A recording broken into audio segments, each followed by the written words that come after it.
Hey y'all, so I'm gonna do a video really quick. Just talking about something that I've been processing in my own world recently. So I'm in Charlotte, and yesterday in Charlotte it was a rainy day. I know a lot of times when it comes to rainy days, people either want to lounge or they feel like it's getting in the way of them doing the things that they were gonna do. You know, people can't drive for real. So all of those good things. But I've learned to appreciate rainy days. I find them to be symbolic of days of kind of clearing and cleansing and washing away certain things, debris, things that just may be lingering. And you can slow down and be less busy and more productive. You get to like tap into those little things you've been blowing by because you have been moving so swiftly. Even in your house, like you slow down, you like, oh, okay, I put this up now. You know, this goes here. Just having time to kind of organize and clear any clutter, basically. And so yesterday, while I was taking my son to school, I realized that the two accidents that I saw were both single car accidents. So they were not collisions with another vehicle, but they were either, it was one car maybe was distracted, and another car I know for sure was they were speeding. They hydroplaned and then they ended up on the side. And it just shows us ways that we are detrimental to ourselves.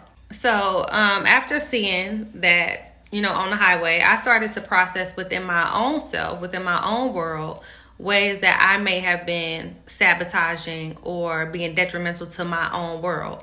So if you read my first book, The Hope Frequency, Power, Purpose, and Freedom from Misplaced Desire, if you haven't, the link is in the bio and it's been clarified, it's been updated, and it is available for purchase. But in that, I talk about losses, lessons, mistakes, like working through generational things, just disappointments. I talk about all of those things. And now I am worlds away from that. Like, I am amazing. I'm in a really good space, mentally more clear, emotionally, you know, I'm better, just very full of good energy, just love and joy and passion. But what I realized is that it's in the intimacy space that I am still kind of hesitant or, you know, avoiding. Anytime I feel or experience a certain level of intimacy, I run away. And I'm just keeping it 1,000. And I don't like that though, because I feel guilty. Because I feel like you've already done enough. You in a good space, like that will be too good for you. And not me personally, but just my experience. So I'm, you know, going throughout my day normally, but I'm still thinking and kind of mentally going over all of that and trying to figure out like how to resolve it. And I think there is a measure of unworthiness that comes with it, because there are people who have been doing the right thing, you know, their whole life, and way less mistakes, way less disruption, just way less damage.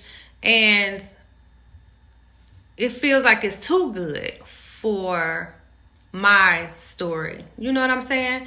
And it reminds me of the prodigal son. So if you know that story, he left, he went and did his own thing, just was wilding out, exhausted everything. And then when he came back, he was like, you know, I'd rather just work it out. You know what I'm saying? I'm gonna put my head down and just work it out. But his father was like, no, you good. Like, come on, you straight.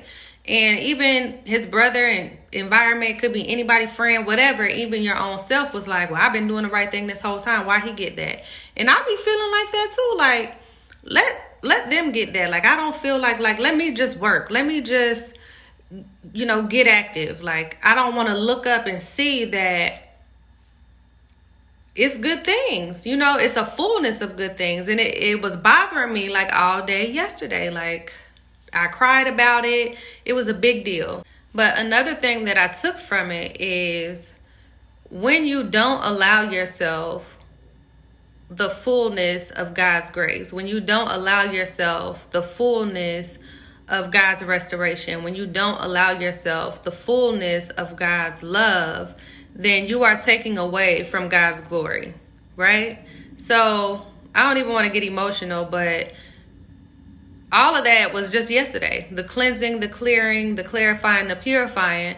When you don't open yourself to everything that is to be restored to you, when you don't open yourself up to everything that is good for you, it's not only about you. You're taking away from God's glory.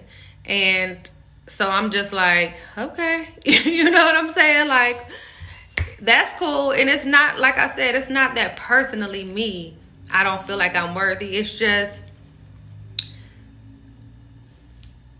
I really don't know. It's like there's a gap. And I guess that gap is where God's glory, shines the greatest. And so now I'm, kind of working through it.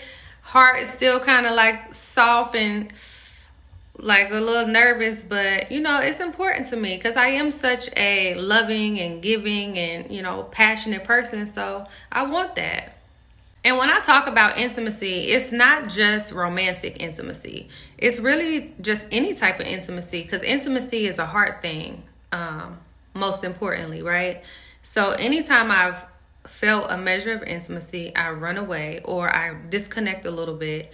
And friendships, even intimacy with myself, just being honest about the things that I desire truly, in all facets of life. And I don't know, it's just been different. So yeah, that's something that came up yesterday. I'm kind of like washing those things away and continuing to move forward. Obviously, I've always had a certain measure of curiosity, which led me in the different ways that I've been in, but it's that curiosity that will continue to allow me to move forward and explore, new possibilities. So yeah, I just wanted to share that survivor's guilt is a real thing, and it's sometimes not, you don't have to be in war to experience it. You don't have to go through like some violent thing to experience it. Sometimes it's just that you survived yourself.